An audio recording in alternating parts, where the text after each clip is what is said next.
우리가 이제 계속 지금 사사기를 보고 있습니다. 근데 이제 대사사, 소사사 말고 대사사로는 딱 2명이 남았어요. 조금 유명한 입다, 그리고 훨씬 유명한 삼손, 이렇게 2명이 남았습니다. 그 중에 오늘 우리가 함께 만날 사사는 입다입니다. 이 입다의 첫 소개가 화려해요. 1절을 함께 보면 길르앗 사람 입다는 큰 용사였으니 라고 합니다. 입다라는 이 사사는 어릴 때부터 용기가 있고 싸움과 전쟁에 능했어요.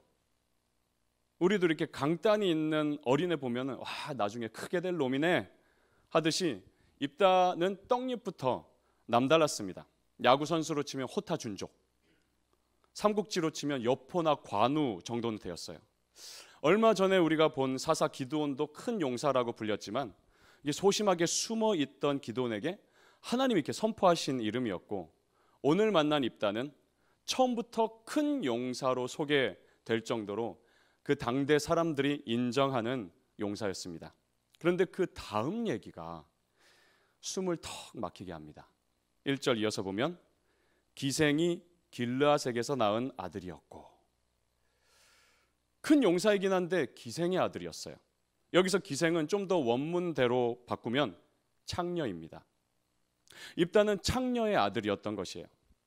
요즘 이 사사기 설교 잘 따라오는 청년들은 알았겠지만 사사기를 우리가 읽어갈수록 하나님의 백성 이스라엘과 어울리지 않는 단어들이 점점 등장하고 있어요. 우리 초반에 보았던 온니엘, 에훗, 삼갈 등의 사사는 그 삶이 심플하고 깨끗했어요. 그러더니 얼마 전에 어떤 사사는 아들을 30명이나 낳았고, 기드온은 아들을 70명이나 낳으면서 자기 아내를 두고 둘째, 셋째, 넷째 부인을 두게 됩니다. 그런가 하면 어때요? 한 바위에서 자기 형제 70명을 한꺼번에 죽이기도 하고 남녀 1000명을 산채로 불태우는 모습도 우리가 보았습니다.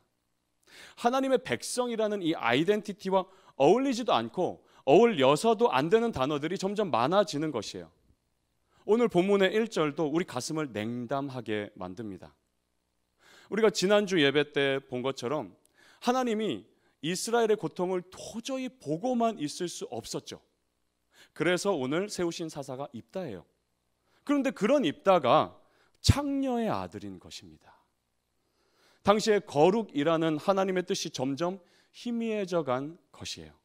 거룩한 사람이 뜨겁게 일어나서 우리 죄를 회개하고 우리 거룩하게 살자면서 하나님을 드높이는 일은 이제 먼 옛날의 추억 사진이 되었습니다. 사랑하는 여러분, 그래서 우리는 이 사사기를 읽어야 하고 알아야 합니다. 왜냐하면 지금 이 시대가 사사 시대와 꼭 같기 때문입니다. 성경에 457번이나 나오지만 지금 우리 입에서는 회자되지 않는 단어가 바로 거룩이에요. 지금 우리는 당장 다시 거룩으로 돌아가야 합니다. 왜 그래야 되는가? 이 단어가 도대체 나와 무슨 상관인가? 이스라엘이라는 유태인들이 머리 좋고 뛰어나고 노벨상을 많이 받는다면서 역시 하나님이 선택하신 백성이야 라고 말할지 몰라요. 그러나 하나님은 그들의 능력과 재능과 자격 조건을 따져서 택하신 게 아닙니다. 천국에 들어가려면 서류, 필기, 1차, 2차 면접을 통과해야 하는 바늘구멍이 아닌 것이에요. 전적인 하나님의 선택이었음을 우리 다 알고 있죠. 그분이 우리를 선택해서 예수를 믿게 한 것이고 십자가 은혜를 깨닫게 한 것입니다. 이 모든 과정에 우리가 한 것은 아무것도 전혀 없어요. 우리는 그저 어둠 속에 방황하고 있었을 뿐인데 주께서 빛을 비춰주시며 그 어둠의 행실을 모두 용서해 주셨어요. 그러면서 이렇게 말씀하십니다. 이사야 43장 1절, 내가 너를 지명하여 불렀나니 너는 내 것이라. 여러분, 우리는 이 세상의 것도 아니고 그 회사의 것도 아니에요. 내가 사랑하는 그 사람의 것도 아닙니다. 우리는 하나님의 것입니다. 하나님이 그렇게 우리를 지명해서 부르신 것이에요. 올해 KBO, 한국 야구죠, KBO 신인 드래프트 때 한 가지 사건이 있었어요. 내년에 프로 선수가 될 신인들을 이제 각 팀에서 지명하는, 선택하는 시간이 바로 이 신인 드래프트입니다. 신인 선수들은 정말 긴장하며 기다리는 시간이죠. 이게 1차가 8월 24일에 있었어요. 근데 그때 1위 팀이 그 당시 1위 팀이 NC였어요. 결국 1위를 했죠. 1차 드래프트가 시작되고 드디어 이 NC가 지명하는 순서가 됐어요. 선수들이 다 굉장히 긴장하고 기대도 했을 것이에요. 누구나 들어가고 싶은 팀에서 자기를 지명하고 자기 이름이 불리운다면 얼마나 영광스러운 것입니까? NC 구단은 당시 고교 야구에서 투수로 이름을 날린 K 선수를 지명하게 됩니다. 와! 그 선수와 가족들은 마을 잔치를 벌였을지도 몰라요. 그런데 얼마 되지 않아 인터넷상에 한 글이 올라오게 됩니다. K 선수가 중학교 시절 학교 폭력을 가했고 자신은 그 피해자라는 글이었어요. 요즘 학폭에 대해서 더 민감하기에 그 충격파는 예상보다 컸고 NC 구단은 결국 그 K 선수 지명을 철회합니다. 이 선수는 2차 드래프트로 가요. 하지만 2차에서도 모든 구단이 그 선수를 픽하지 않게 됩니다. 1차 지명을 받고 누구보다 기뻤겠지만 그 선수의 자질과 자격에 문제가 드러나자 그 팀의 멤버가 될 수 없었어요. 이렇게 우리가 사는 세상은 나를 지명하고 부를 때 까다롭게 따집니다. 그 멤버가 되기에 결격 사유와 흠이 있다면 지명되지 못해요. 그러나 우리 하나님은 날 사랑한다는 그 한 가지 이유로 나를 지명하고 불러 세우십니다. 그리고 말씀하세요. 너는 내 것이라. 세상의 그 누구도 나의 사랑에서 널 끊어버리지 못한다. 내 사전에 지명 철회는 없다. 십자가에서 죄인 되었던 나는 죽고 하나님 자녀로 다시 태어났음을 여러분 믿으십니까? 그렇다면 나는 하나님의 것임도 믿으시기 바랍니다. 이 믿음으로 우리는 한 가지를 마음에 새겨야 해요. 나는 내 것도 아니고 하나님의 것이기 때문에 하나님의 방식대로 살아야 합니다. 이 방식을 성경은 거룩이라고 말해요. 지금 내 생활 방식에서 하나님과 어울리지 않는 단어들을 여러분 없애세요. 유튜브와 폰 중독, 게으름과 최선을 다하지 않는 자세, 부모를 함부로 대함과 거짓말, 그 자리에 없는 사람에 대해 수근수근함, 언어폭력, 적당한 불법, 음란한 생각과 음란한 사이트, 혼전 관계와 동성애, 이런 것들의 암묵적 동의. 사사기에 나오는 사사들도 이 첩과 많은 아내를 두었고 오늘 입다도 보니까 기생의 아들인데 뭘? 이러면 결코 아닙니다. 사사 시대를 한 문장으로 요약한 말씀이 사사기 끝에 나와요. 사사기 21장 25절. 우리 같이 한번 읽어봅시다. 시작. 그때에 이스라엘에 왕이 없으므로 사람이 각기 자기의 소견에 옳은 대로 행하였더라. 이 말은 내 방식대로 살았다는 거예요. 아니 내 인생 내 것이고 내 돈 내 것이고 내 시간 내 것이고 그러니까 내 욕심대로 내 방식대로 사는 게 뭐 어때서? 돈 터치 하나님 부담되니까 개입하지 마세요. 이런 사사 시대와 지금의 시대는 한치의 오차 없이 똑같습니다. 각기 자기 소견에 옳은 대로, 이거는 직역하면은 자기 눈에 볼 때 옳은 대로라는 뜻이에요. 내가 볼 때 맞는 것 같으면 그냥 그렇게 사는 시대가 지금 우리네 시대가 되었어요. 요즘 직관이라는 말 많이 쓰잖아요. 직관적 소비 생활, 직관적인 앱, 직관적인 디자인, 직관적인 식습관, 내가 딱 볼 때 땡기면 그게 그냥 좋다는 가치관이에요. 뭘 그리 고민해? 직관적으로 말하고 직관적으로 행동해. 왜 이리 세상 복잡하게 살아? 각기 자기 소견에 옳은 대로 사는 것은 비록 성경과 어긋나도 내 본능에 충실하겠다는 말입니다. 주일 일하지만 남들처럼 그냥 공휴일로 보내고, 예배라지만 적당히 시간 보내고 오는 평범한 모임으로 여기고, 사랑하라지만 나를 가장 사랑하고, 베풀라지만 내 몸과 외모에 먼저 베풀고, 거룩이란 단어 부담되니까 그냥 청년의 정욕대로 살고, 여호와께 돌아가자고 목이 터져라 외치시지만 게임과 영상과 내 건강과 나만의 자유로운 시간에 돌아가는, 이게 한국 교회의 수준이고 한국 교회 청년부의 수준이 되어버렸습니다. 그러나 여러분, 우리는 하나님의 것입니다.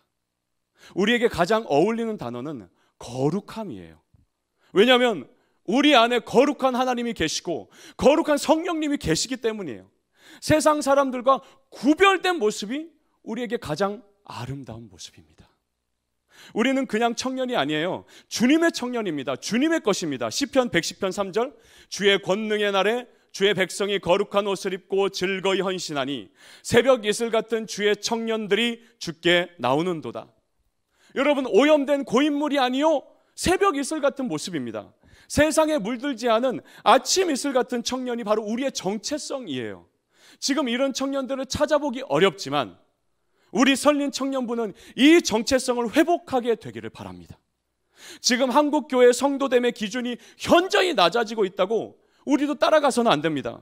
하나님과 어울리지 않는 단어들이 내 손에 묻어있고 내 눈에 묻어있고 내 옷과 내 책상과 노트북과 폰에 묻어있다면 회개함으로 속히 털어내게 되는 여러분 되기를 바랍니다. 다시 오늘 본문으로 돌아가 봅시다. 기생의 아들로 태어난 입다는 적자가 아니라 서자였어요. 그래서 여러 가지 핍박을 받습니다. 2절을 보면 정 부인의 아들들이 입다를 쫓아내면서 말합니다. 너는 다른 여인의 자식이니 우리 아버지 집에서 기업을 잊지 못하리라. 너는 서자라서 땅도 못 받고 유산도 못 물려받으니까 썩 꺼지라는 것이에요. 우리는 서자라고 하면은 가장 먼저 떠오르는 인물이 한 명 있죠. 바로 홍길동입니다. 춘섬이라는 몸종의 아들로 태어나서 호부호영하지 못하는 억울함으로 살죠. 그러다가 가족들이 나중에 자신을 죽이려고 하니까 아버지에게 인사를 올리고 집을 떠납니다. 이 소설을 보면 홍길동도 11살 때 이미 막 기골이 장대하고 용맹했다고 써 있어요. 오늘 본문 표현으로 하자면 큰 용사였던 것이에요. 성경 다른 곳에서는 아람의 군대 장관 나아만이 이와 같았어요.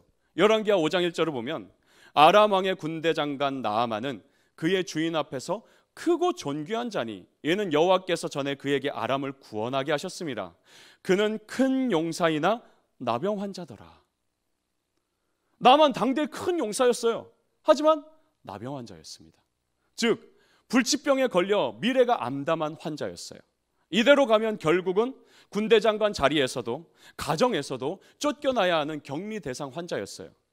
이 장애물 앞에 다른 무슨 거창한 직함들은 전혀 소용이 없었습니다. 이 나아만도 입다도 내노라 하는 용사였어요. 하지만 자기의 그 막강한 힘으로도 어떻게 할 수 없는 인생의 장애물이 있었습니다. 이런 장애물을 만나면 우린 대부분 주저앉게 됩니다. 그 자리에 몇 번 이렇게 힘써 보다가 두 손 두 발 다 들고 포기하게 됩니다. 입다도 결국은 형제들을 피해 돕당이라는 곳으로 도망가 삽니다. 그러자 3절 보면 잡류가 그에게로 모여와서 그와 함께 출입하였더라. 여기서 잡류는 당시의 건달들을 뜻합니다. 불량배들이 입다 주변에 모였어요. 또한 잡류라는 단어에는 텅 빈 자들이라는 뜻도 있습니다. 즉 그때 그 사회에서 버림받고 어울리지 못하고 왕따 당한 사람들, 그래서 그 마음이 텅 비어진 자들도 입다에게 모이게 됩니다. 그러자 입다는 자기가 큰 용사인 것을 아는지 모르는지 이 모인 사람들과 도적질이나 하며 살아갑니다. 기생의 아들이라는 장애물 앞에서 원래 자기 정체성과 맞지 않는 삶을 살게 된 것이에요. 여러분은 어떻습니까? 하나님은 여러분에게 성도라는 정체성을 주셨어요. 이것은 예수께서 자기 목숨과 맞바꿔 주신 우리의 새로운 정체성입니다. 바울은 이것을 정확하게 기록했어요. 로마서 1장 7절, 로마에서 하나님의 사랑하심을 받고 성도로 부르심을 받은 모든 자에게. 하지만 우리는 성도답게 살고 있습니까? 그러지 못할 때가 많아요. 이렇게 만드는 장애물이 크게 두 가지가 있습니다. 첫째는 주변 사람들의 말이에요. 입다의 형제들은 입다에게 아낌없이 심한 말을 막 퍼부었어요. 넌 다른 여인의 자식이야. 넌 우리 아버지 유산을 이어받을 자격 없어. 이 동네에 함께 살 자격도 없어. 얼른 떠나버려. 특히나 올 한 해 한국 교회가 받은 심한 말들 돌아보면 지난 20년 동안 받은 것보다 더 많은 욕을 먹은 것 같아요. 또한 여러분 중에 믿지 않는 부모님과 사는 경우, 직장에서 나 혼자 기독교인인 경우, 군대에 간 형제들은 내무반에서 혼자 그리스도인인 경우, 올 한 해 쉽지 않았을 것입니다. 그러나 주변 사람들의 말과 이 한국 사회의 분위기가 우리의 정체성을 흔들게 해서는 안 돼요. 우리의 영적 명찰에는 분명히 쓰여 있습니다. 성도로 부르심을 받은 자. 두 번째 장애물은 바로 우리 자신이에요. 하나님은 우리에게 상상력을 주셨어요. 이 상상의 힘은 무궁무진해서 창의력을 키워내고 무언가 개발해서 막 만들 수 있습니다.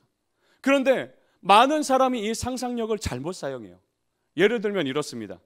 지금 내가 만난 이 문제를 이렇게 하면 이런 결과가 되겠지. 그러면 그 다음에 이렇게 되고 그 다음에는 저렇게 되겠지.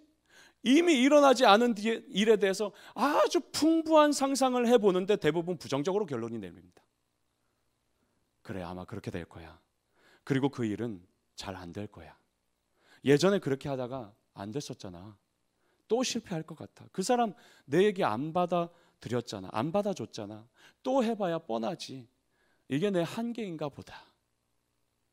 사랑하는 여러분, 이런 상상, 이런 혼자만의 생각은 믿음의 동력을 빼앗는 장애물이 될 뿐이에요. 상상력마저 말씀의 통제를 받는 여러분 되기를 주님의 이름으로 축복합니다. 성경은 우리가 어떤 상황에 처해 있든지 이렇게 우리를 부릅니다. 큰 용사여, 성도로 부름받은 자여, 하나님의 택함받은 존귀한 자녀요, 그리스도 안에 새로운 피조물이요. 이것을 확신하면서 이제는 믿음의 상상력을 여러분 키우십시오. 간단합니다. 그 상상에, 그 생각에 하나님을 주어로 삼으면 돼요. 내일 그 프로젝트를 하나님이 도와주셔서 이렇게 될 거야. 그 사람과 틀어진 관계, 하나님이 내 기도를 들으시고 이렇게 도와주실 거야. 이 재정 문제, 돈 문제, 하나님이 부족한 걸 채워주실 거야. 내 지금 이 몸의 병, 마음의 병을 하나님이 치료하실 거야. 엄마 아빠와 깨어진 관계, 하나님이 회복해 하실 거야. 사랑하는 여러분, 여러분은 이런 은혜를 받기 위해 성도가 된 것이에요. 억지로 뭐 지키고 이거 지키고 교회 매 무조건 나오고, 이게 첫 번째가 아니라 이런 은혜를 받기 위해서 성도로 여러분이 부름받은 것입니다. 하나님은 은혜를 주시려고 여러분을 픽하신 것이에요. 비록 살면서 만나는 장애물들이 끝이 없지만 그때마다 극복하게 하시는 은혜 주시려고 나를 지명하여 부르셨음을 여러분 믿으시기를 바랍니다. 입다는 장애물이 많았어요. 기생의 아들로서 서자였습니다. 아니, 정확히 말하면 얼자였어요. 여러분, 얼자라는 단어를 들어봤나 모르겠지만 서자는 첩의 아들이지만 얼자는 기생, 창녀의 아들을 뜻합니다. 주류에 끼지 못하는 비주류였어요. 살던 집에서도 쫓겨나 다른 나라 땅에 가서 살아야 했어요. 그러나 장애물이 많을수록 하나님의 은혜는 더더욱 많았습니다. 이렇게 버림받은 입다를 하나님 큰 용사로 사용하십니다. 그렇게 자신을 사용하시는 하나님을 입다는 이렇게 고백합니다. 27절, 원하건대 심판하시는 여호와께서 오늘 이스라엘 자손과 암몬 자손 사이에 판결하시옵소서. 지금 싸우자고 전쟁하자고 쳐들어온 암몬 왕에게 입다가 한 말이에요. 여기에 중요한 단어가 나옵니다. 심판하시는 여호와. 이걸 히브리어 그대로 읽으면 사사 여호와가 됩니다. 입다는 자신이 사사로 세움받아서 지금 전쟁하기 직전이지만 우리의 진정한 사사는 여호와 하나님임을 분명히 한 것이에요. 자신을 큰 용사로 부르신 것도 하나님이요, 이 전쟁의 승패도 하나님께 달려있음을 믿고 있었습니다. 18년 동안 자신을 짓누른 세력에서 구원하실 분은 입다 자신이 아니라 하나님임을 믿었습니다. 이제 우리의 진정한 사사는, 우리가 믿는 진정한 사사는 18년의 고통 세월이 아니라 영원한 죄의 저주에서 우리를 구원하신 예수 그리스도입니다. 우리 인간이 만들어내는 방편은 모두 임시 방편이지만 예수께서는 완전하고 부족함 없는 구원을 베푸셨어요. 세상 모두가 잡률하고 쫓아낸 그 어떤 죄인도 오직 믿음으로 그 사람의 정체성이 급진적으로 바뀌게 하셨습니다. 죄인에서 성도로, 버림받은 자에서 택함받은 자로, 무관심의 대상에서 사랑받는 자로, 하나님의 원수에서 하나님의 자녀로 바꾸셨어요. 이게 점진적으로 일어난 게 아니라 내가 예수를 믿는 그 즉시 우리에게 급진적으로 변화된 정체성입니다.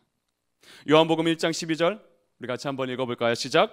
영접하는 자 곧 그 이름을 믿는 자들에게는 하나님의 자녀가 되는 권세를 주셨으니, 예수 이름을 믿는 자에게는 하나님의 자녀가 되는 권세를 주십니다.